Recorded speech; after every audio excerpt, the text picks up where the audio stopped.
Hello student, octet rule को discuss कर रहे थे। प्रीवियस वीडियो के अंदर अपने ऑक्टेट रूल को देखा था और उसके अंदर आयनिक बॉन्ड अपने किस तरह से बनते हैं अकॉर्डिंग टू ऑक्टेट रूल या जो लोइस कोसल कंसेप्ट है उसके अकॉर्डिंग अपने आयनिक बॉन्ड के बारे में डिस्कस किया था या अपने इलेक्ट्रोवैलेंट जो बॉन्ड है उस इलेक्ट्रोवैलेंट बॉन्ड के बारे में डिस्कस किया था। तो किस तरह से अपने आयनिक बॉन्ड या इलेक्ट्रोवैलेंट जो बॉन्ड है वो किस तरह से बना है उसको अपने यहाँ पर देखा था।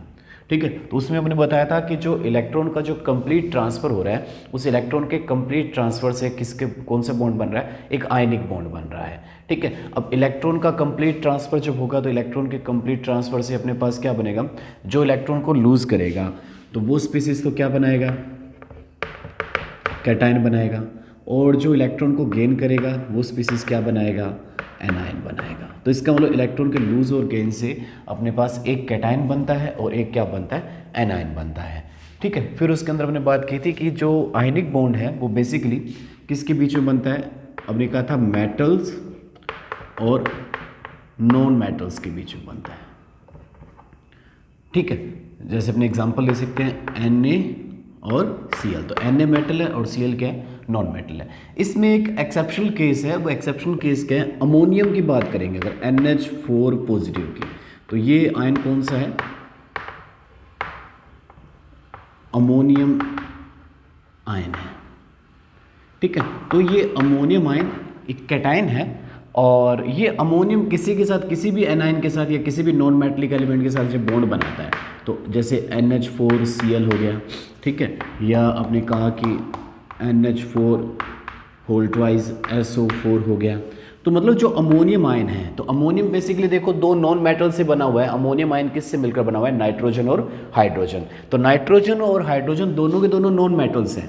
ठीक है, तो इन नॉन मेटल से मिलकर बना हुआ है और ये ऐड भी किसके हो रहा है, नॉन मेटलिक एलिमेंट के साथ ही ऐड हो रहा है। तो अपने कहेंगे जहां अमोनियम आयन होएगा वो जो कैटायन का वर्क कर रहा है। ठीक है, ये जो कैटायन है अमोनियम आयन भी कौन से बॉन्ड बनाएगा, आयनिक बॉन्ड ही बनाएगा। तो ये एक्सेप्शनल केस में आता है कि जो अमोनियम आयन है वो अमोनियम आयन कौन सा बॉन्ड बनाता है, आयनिक बॉन्ड की फॉर्मेशन करता है। ठीक है, तो ज़्यादातर तो ये होगा मेटल प्लस नॉन मेटल। तो यहाँ पर देखिए कि अमोनियम एक नॉन मेटलिक एलिमेंट्स है, अमोनियम आयन, फिर भी ये क्या कर रहा है, आयनिक बॉन्ड की फॉर्मेशन कर रहा है। तो मतलब नॉन मेटल के साथ अपने नॉन मेटल को ऐड कर रहे हैं। तो अमोनियम आयन जहाँ आएगा तो आपको ये नहीं सोचना कि सर ने कहा था कि जो मेटल्स प्लस नॉन मेटल, तो अमोनियम तो नॉन मेटल है, तो इसका मतलब ये नहीं होगा कि ये जो आयनिक बॉन्ड ना बनाकर कोवलेंट बनाएगा। तो अमोनियम हमेशा आयनिक बॉन्ड की फॉर्मेशन ही करता है। ठीक है, तो ये अपने डिस्कस किया। इसके बाद में अपने देखते हैं कि जो कैटायन और एनायन है, ठीक है, वो कैटायन और एनायन मिलकर एक रेगुलर अरेंजमेंट, रेगुलर अरेंजमेंट में क्या हो जाते हैं, अरेंज हो जाते हैं। जो कैटायन और एनायंस हैं वो एक रेगुलर अरेंजमेंट में क्या हो जाते हैं, अरेंज हो जाते हैं। और ये जो अरेंजमेंट, जो रेगुलर अरेंजमेंट है, उस रेगुलर अरेंजमेंट को अपने बोला जाता है क्रिस्टल। क्या बोलेंगे अपने, क्रिस्टल लैटिस। ठीक है, तो क्रिस्टल लैटिस क्या है, कैटायंस और एनायंस का एक रेगुलर अरेंजमेंट। उस रेगुलर अरेंजमेंट से जो स्ट्रक्चर बन रही है उस स्ट्रक्चर को क्या बोला जाता है, क्रिस्टल लैटिस बोला जाता है। ठीक है, कैसे बनता है क्रिस्टल लैटिस या रेगुलर अरेंजमेंट कैसे होता है कैटायन और एनायन का, तो हमने NaCl के एग्जाम्पल से समझते हैं कि NaCl का जो रेगुलर अरेंजमेंट किस टाइप से अपने को देखने को मिलता है।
ठीक है, तो ये अगर अपने देखें यहाँ पर अपने जो मैं इस कलर से तो मैं शो कर रहा हूँ, यहाँ पर सोडियम आयन को शो करता हूँ, और ये जो दूसरा कलर है इससे मैंने यहाँ पर शो कर दिया किसको, Cl आयन को शो करता हूँ। तो किस तरह से किया जाए देखिए, अगर अपने इसको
तो ये एक अपने कहा कि एक रेगुलर टाइप का अरेंजमेंट हो रहा है, एक जो क्रिस्टल लैटिस हमारे पास बन रहा है। इस क्रिस्टल लैटिस में देखते हैं कि जो ईच सोडियम आयन या each chloride ion 6 sodium ion से कवर रह रहा है, और each sodium ion 6 chloride ion से, और each chloride ion 6 sodium ion से कवर रह रहा है। कैसे, यहाँ पर देखें कि ये आयन कौन सा है, क्लोराइड आयन है। तो इस क्लोराइड आयन के जो चारों तरफ देखते हैं तो 1 2 3 4 5 6, तो 6 Cl आयन है।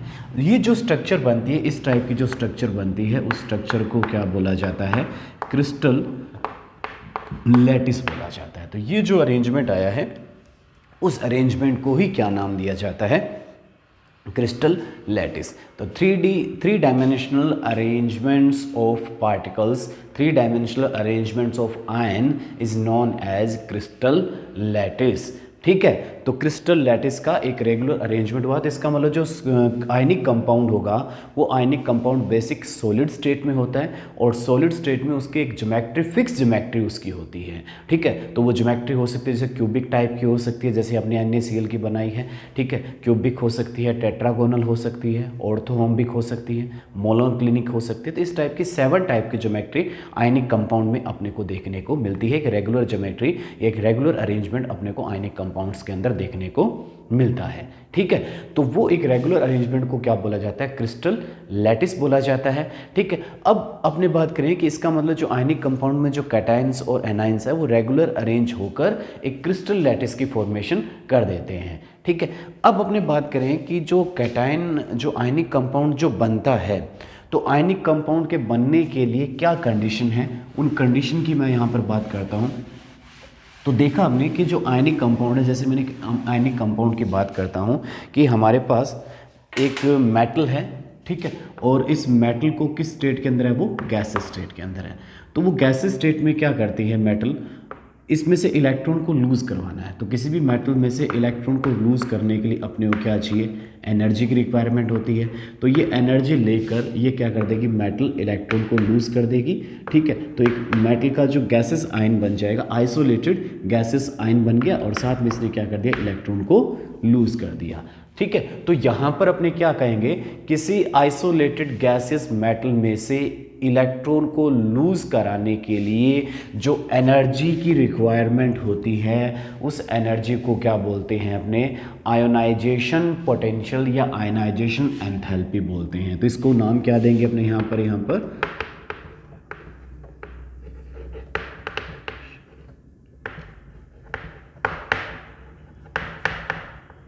ठीक है, तो मतलब आपने मेटल को किस में कन्वर्ट किया, आयन में कन्वर्ट किया। तो मेटल को आयन में कन्वर्ट करने के लिए अपने को एनर्जी की रिक्वायरमेंट होगी। क्यों, क्योंकि मेटल के वैलेंस शेल में से अपने इलेक्ट्रॉन को लूज करवाना चाहते हैं। जैसे यहाँ पर सोडियम का एग्जांपल ले सकते हैं। तो सोडियम गैसेस फेज के अंदर अगर लेकर जाएं तो इसके वैलेंस शेल में 281, इस 1 वैलेंस शेल के इलेक्ट्रॉन को अपने रिमूव करवाने के लिए अपने को क्या चाहिए, एनर्जी।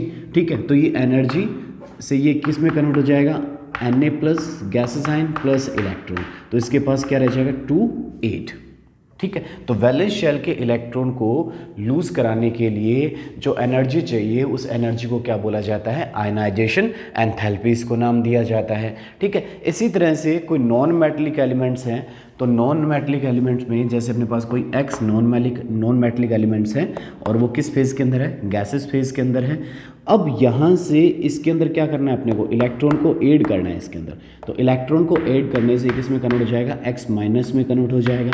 ठीक है, तो यहाँ पर जो एनर्जी अपने को चाहिए इलेक्ट्रॉन को ऐड करवाने के लिए, किसी भी नॉन मेटलिक एलिमेंट्स में इलेक्ट्रॉन को ऐड करवाना है, उसके अंदर लेकर जाना है, तो उसको बोला जाता है इलेक्ट्रॉन गेन एंथैल्पी। ठीक है, तो उसको क्या नाम दिया जाएगा, इलेक्ट्रॉन गेन एंथैल्पी, और इसको रिप्रेजेंट कर देते हैं डेल्टा ई जी एच। किससे रिप्रेजेंट कर देते हैं अपने, डेल्टा ई जी एच। क्लियर होगी चीज़ अपने को यहाँ पर। तो ये जो आयनाइजेशन जो एंथैल्पी है, ये आयनाइजेशन एंथैल्पी को रिप्रेजेंट किया जाता है डेल्टा आई एच से। ये हमेशा ही कैसी होती है, पॉजिटिव होती है। किसी भी मेटल के लिए जो आयनाइजेशन एंथैल्पी है वो कैसी होती है, पॉजिटिव होती है। मींस कैसी होती है, ये एंडोथर्मिक टाइप की होती है। ठीक है, लेकिन जो इलेक्ट्रॉन गेन एंथैल्पी है, ये electron gain enthalpy negative value भी हो सकती है इसकी, और इसकी वैल्यू कैसी हो सकती है, पॉजिटिव वैल्यू भी हो सकती है। इट मीन्स ये कैसी हो सकती है, अपने पास एक्सोथर्मिक भी हो सकती है, और ये कैसी हो सकती है, एंडोथर्मिक टाइप की भी हो सकती है। तो मतलब किसी भी नॉन मेटलिक एलिमेंट्स में इलेक्ट्रॉन को ऐड करवाने के लिए जो एनर्जी की रिक्वायरमेंट होती है, मींस वहाँ से जब इलेक्ट्रॉन उसके अंदर ऐड करवाएंगे तो हो सकता है वो इलेक्ट्रॉन ऐड करने के बाद में वो नॉन मेटलिक एलिमेंट्स जो आयन बन रहा है वो आयन एनर्जी को रिलीज़ करे, और हो सकता है वो एनर्जी को क्या करे, गेन करे। तो कुछ भी चीज़ हो सकती है। इसलिए मैंने कहा कि जो इलेक्ट्रॉन गेन एंथैल्पी है वो क्या होती है, किसी आइसोलेटेड गैसेस एटम में एक इलेक्ट्रॉन को ऐड करने के लिए, एक इलेक्ट्रॉन को गेन करने के लिए जो एनर्जी में जो चेंज आता है, उस एनर्जी चेंज को ही क्या बोलते हैं, इलेक्ट्रॉन गेन एंथैल्पी। एग्जांपल ले सकते हैं Cl का, तो Cl गैसेस स्टेट में है, 287 इसका इलेक्ट्रॉनिक कॉन्फ़िगरेशन है। अपने ऑक्टेट को कंप्लीट करने के लिए, या आपने कहें ये नियरेस्ट जो नोबल गैस कॉन्फ़िगरेशन है उसको लेने के लिए ये क्या करता है, एक इलेक्ट्रॉन को गेन कर लेता है, और एक इलेक्ट्रॉन को गेन करके किस में कन्वर्ट हो जाता है, Cl माइनस में कन्वर्ट हो जाएगा, जिससे इसका जो इलेक्ट्रॉनिक कॉन्फ़िगरेशन है वो 288 नियरेस्ट नोबल गैस आर्गन की जैसा इसका इलेक्ट्रॉनिक कॉन्फ़िगरेशन हो जाता है। तो यहाँ पर इसका मतलब ये हुआ कि किसी भी आयनिक बॉन्ड बनाने के लिए अपने को किसकी फॉर्मेशन करनी पड़ती है, कैटायन की फॉर्मेशन करनी पड़ती है, और दूसरी किसकी फॉर्मेशन करनी पड़ती है, एनायन। कैटायन बनाने के लिए अपने को क्या चाहिए, आयनाइजेशन एंथैल्पी चाहिए, जो एनर्जी, मतलब कैटायन और एनायन बनाने दोनों के लिए अपने को क्या चाहिए, एनर्जी की ज़रूरत पड़ती है, दोनों ही के लिए एनर्जी चाहिए। तो कैटायन बनाने के लिए जो एनर्जी चाहिए उसको क्या बोलते हैं अपने, आयनाइजेशन एंथैल्पी, और एनायन बनाने के लिए जो एनर्जी चाहिए उसको क्या बोला जाता है, इलेक्ट्रॉन गेन एंथैल्पी, उसको नाम दिया जाता है। अब कोई भी आयनिक कंपाउंड बनता है, अगर कोई भी इजीली, अगर अपने इजी वे में अगर आयनिक कंपाउंड बनाएं, ठीक है, कोई भी आयनिक कंपाउंड इजी वे में बन जाए, इसके लिए कहता है कि इजी वे में आयनिक कंपाउंड बनाने के लिए यहाँ पर कहा जाता है कि जो हमारे पास जो एंथैल्पीज़ हैं कौन कौन सी, एक तो इलेक्ट्रॉन गेन एंथैल्पी, ठीक है, और ionization enthalpy. Del ionization enthalpy, इसकी वैल्यू कैसी होनी चाहिए, लो होनी चाहिए, और ये कह रहा है कि जो इलेक्ट्रॉन गेन एंथैल्पी है इसकी वैल्यू भी क्या होनी चाहिए, लो होनी चाहिए। अगर ये दोनों वैल्यू लो है तो अपने कहते हैं ईजिली आयनिक कंपाउंड फॉर्म हो सकता है, ईजिली आयनिक कंपाउंड बन सकता है। ठीक है, अब इन दोनों एंथैल्पीज़ का जो टोटल होता है, मतलब जो आयनाइजेशन एंथैल्पी और इलेक्ट्रॉन गेन एंथैल्पी, इन दोनों एंथैल्पी का अगर टोटल देखा जाए किसके अंदर, आयनिक कंपाउंड में, तो वो टोटल हमेशा कैसा आता है, पॉजिटिव आता है। वो टोटल हमेशा कैसा आएगा, पॉजिटिव वैल्यू ही आएगी। जैसे आपने देखे कि जब सोडियम को अपने किस में कन्वर्ट किया, Na प्लस में कन्वर्ट किया, तो इसके लिए जो आयनाइजेशन एंथैल्पी है इसकी वह वैल्यू एक एग्जांपल के थ्रू आपको समझा रहा हूँ कि इसकी जो वैल्यू है वो 495.8 किलो जूल पर मोल है। इसके लिए वैल्यू कितनी है? 495.8 किलो जूल पर मोल है। इसी तरह से अपने Cl को Cl माइनस में कन्वर्ट किया था,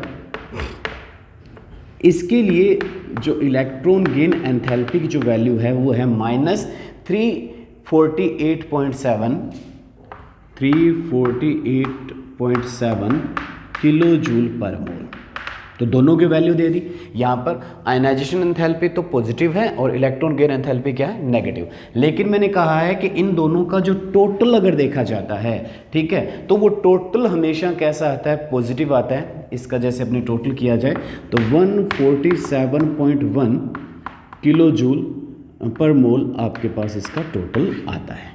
ठीक है, तो टोटल वैल्यू हमेशा कैसे मिलेगी अपने को देखने में? पॉजिटिव टाइप की देखने को मिलती है किसी भी आयनिक कंपाउंड के लिए। कोई भी आयनिक कंपाउंड अगर अपने बनाते हैं तो उसके लिए जो इन दोनों एंथैल्पीज का जो टोटल है वो टोटल आपको कैसा देखने को मिलेगा? पॉजिटिव टाइप का देखने को मिलेगा। ठीक है, लेकिन अगर इजीली आयनिक कंपाउंड को बनाना है तो उसके लिए कहा जाता है कि जो आयनाइजेशन एंथैल्पी और इलेक्ट्रॉन गेन एंथैल्पी दोनों की दोनों क्या होनी चाहिए? लो होने चाहिए। अगर लो है तो दैट मीन्स ये जो कंपाउंड है वो इजीली बन सकता है। ठीक है, तो इसका मतलब जो आयनाइजेशन एंथैल्पी है वो लो किसकी होती है? कि जो एस ब्लॉक एलिमेंट है, एस ब्लॉक एलिमेंट मतलब अपने कह सकते हैं कि हमारा जो ग्रुप पीरियोडिक टेबल का फर्स्ट जो ग्रुप है, ठीक है, और सेकंड ग्रुप की अगर अपने बात करता हूँ, फर्स्ट और सेकंड ग्रुप की अगर मैं बात करता हूँ तो इसमें से जो फर्स्ट ग्रुप है उसको अपने क्या बोला जाता है? एल्कली मेटल्स बोला जाता है। तो एल्कली मेटल्स की जो आयनाइजेशन एंथैल्पी है वो आयनाइजेशन एंथैल्पी क्या होती है? लो होती है। इनकी आयनाइजेशन एंथैल्पी क्या होती है? लो होती है। इसी तरह से जो हमारे हैलोजन एटम्स हैं, हैलोजेंस कौन से होते हैं? जो ग्रुप 17 है, ग्रुप 17 के एलिमेंट्स को हैलोजेंस बोला जाता है। ठीक है, उसके लिए जो आयनाइजेशन एंथैल्पी है वो आयनाइजेशन एंथैल्पी कैसी होती है? नेगेटिव होती है, मींस लो वैल्यू होती है इसकी। तो इसका मतलब सबसे इजीली जो आयनिक कंपाउंड बनाते हैं वो कौन से बनाते हैं कि जब मेटल कौन सा लिया जाए? एल्कली मेटल लिया जाए, और नॉन मेटल कौन सा लिया जाए? हैलोजन लिया जाए, तो वो इजीली आयनिक कंपाउंड की फॉर्मेशन कर सकते हैं। क्यों? क्योंकि एल्कली मेटल्स के लिए जो आयनाइजेशन एंथैल्पी है उसकी वैल्यू लो रहती है, और जो हैलोजन एटम्स हैं उन हैलोजन के लिए जो इलेक्ट्रॉन गेन एंथैल्पी की वैल्यू है वो लो रहती है। तो इसका मतलब ये दोनों मिलकर क्या कर सकते हैं? ईजिली आयनिक कंपाउंड बना सकते हैं। तो जैसे अपने एग्जांपल लेते हैं NaCl, तो Na और Cl, Na कौन से ग्रुप से बिलोंग करता है? Na एक एल्कली मेटल है और Cl जो एक हैलोजन है, ठीक है, क्लोरीन। तो ये इजीली आयनिक कंपाउंड बना सकता है। इसी तरह से अपने बात कर सकते हैं KBr, तो पोटेशियम एल्कली मेटल है और Br क्या है? नॉन मेटल है जो हैलोजन ग्रुप से बिलोंग करता है। ठीक है, तो ये अपने इजीली आयनिक कंपाउंड की फॉर्मेशन कर सकते हैं। ठीक है, इजीली आयनिक कंपाउंड यहाँ पर ये बनाते हैं। ठीक है, इसके बाद में अपने आगे देखें इसमें, तो अब इसमें आयनिक कंपाउंड के general characteristics of ionic compound को अगर देखा जाए तो सबसे पहला इसका जो जनरल करैक्टर है वो बात करते हैं अपने किसकी? फिजिकल स्टेट की बात करता हूँ कि आयनिक कंपाउंड की फिजिकल स्टेट कौन सी होती है। तो आयनिक कंपाउंड किस स्टेट में प्रेजेंट होते हैं? सॉलिड स्टेट में प्रेजेंट होते हैं। आयनिक कंपाउंड की जो फिजिकल स्टेट होती है वो कौन सी होती है? सॉलिड स्टेट ये होती है। तो क्रिस्टलाइन सॉलिड इसको बोला जाता है। आयनिक कंपाउंड को क्या बोला जाता है एक्चुअल में? क्रिस्टलाइन सॉलिड इसको नाम दिया जाता है। ठीक है, तो क्रिस्टलाइन सॉलिड, क्रिस्टल इनके क्या होते हैं? आयनिक कंपाउंड के क्या होते हैं? क्रिस्टल होते हैं। जैसे अगर अपने सॉल्ट को अगर हाथ से छू कर देखें, रॉक सॉल्ट जिसको NaCl बोलते हैं, तो उसके जो पार्टिकल्स है वो रफ है, एक क्रिस्टल की फॉर्म में है। ठीक है, और दूसरी तरफ अपने कैसे जिस चीज़ को अगर पाउडर को देखते हैं तो वो क्या स्मूथ होता है। तो क्रिस्टलाइन सॉलिड जिसके अंदर क्रिस्टल प्रेजेंट होते हैं उसको अपने क्या नाम दिया जाता है? क्रिस्टलाइन सॉलिड इसको नाम दिया जाता है। इसके बाद सेकंड कैरेक्टरिस्टिक्स अगर देखते हैं इसका, तो अपने इसके मेल्टिंग पॉइंट को अगर देखा जाए तो इसका जो मेल्टिंग पॉइंट है वो मेल्टिंग पॉइंट अपने को कैसा देखने को मिलता है? हाई। क्यों होता है इनका मेल्टिंग पॉइंट हाई? क्योंकि यहाँ पर कैटायन और एनायन के बीच में जो इलेक्ट्रोस्टैटिक फोर्स है वो इलेक्ट्रोस्टैटिक फोर्स बहुत ज़्यादा स्ट्रोंग होता है। तो इलेक्ट्रोस्टैटिक फोर्स के स्ट्रॉन्ग होने की वजह से ये जो मेटल और नॉन मेटल्स के बीच में यहाँ पर ये जो बन रहा है इलेक्ट्रोस्टैटिक फोर्स, ये स्ट्रॉन्ग है। तो इसको ब्रेक करने के लिए जो अपने को एनर्जी या जो टेम्परेचर है वो क्या चाहिए? ज़्यादा चाहिए। तो ज़्यादा टेम्परेचर पर ये जो बॉन्ड है या जो इलेक्ट्रोस्टैटिक फोर्स है वो ब्रेक होता है।